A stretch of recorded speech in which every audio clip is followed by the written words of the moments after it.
This thought he kept in the background and refused to consider. Sometimes it pushed itself forward and demanded to be heard, but he thrust it back and strove to think of other things.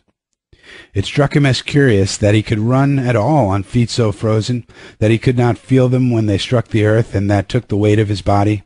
He seemed to himself to skim along above the surface, and to have no connection with the earth. Somewhere he had once seen a winged Mercury, and he wondered if Mercury felt as he felt when skimming over the earth.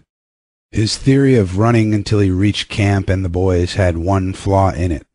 He lacked the endurance. Several times he stumbled, and finally he tottered, crumpled up, and fell. When he tried to rise, he failed. He must sit and rest, he decided, and next time he would merely walk and keep on going. As he sat and regained his breath, he noted that he was feeling quite warm and comfortable. He was not shivering, and it even seemed that a warm glow had come to his chest and trunk. And yet, when he touched his nose or cheeks, there was no sensation. Running would not thaw them out, nor would it thaw out his hands and feet. Then the thought came to him that the frozen portions of his body must be extending. He tried to keep this thought down, to forget it, to think of something else. He was aware of the panicky feeling that it caused, and he was afraid of the panic. But the thought asserted itself and persisted until it produced a vision of his body totally frozen. This was too much, and he made another wild run along the trail. Once he slowed down to a walk, but the thought of the freezing, extending itself, made him run again. And all the time the dog ran with him at his heels. When he fell down a second time, it curled its tail over its 4 feet and sat in front of him, facing him, curiously eager and intent. The warmth and security of the animal angered him, and he cursed it till it flattened down its ears appeasingly. This time the shivering came more quickly upon the man. He was losing in his battle with the frost. It was creeping into his body from all sides.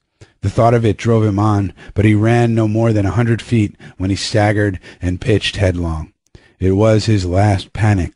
When he had recovered his breath and control, he sat up and entertained in his mind the conception of meeting death with dignity. However, the conception did not come to him in such terms. His idea of it was that he had been making a fool of himself, running around like a chicken with its head cut off.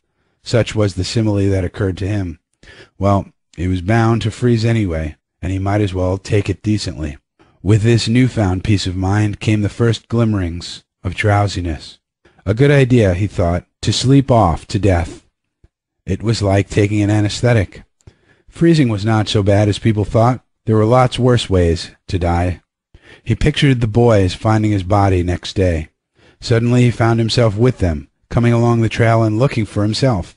And still with them he came around a turn in the trail and found himself lying in the snow. He did not belong with himself any more, for even then he was out of himself, standing with the boys and looking at himself in the snow. It certainly was cold, was his thought. When he got back to the States, he could tell the folks what real cold was.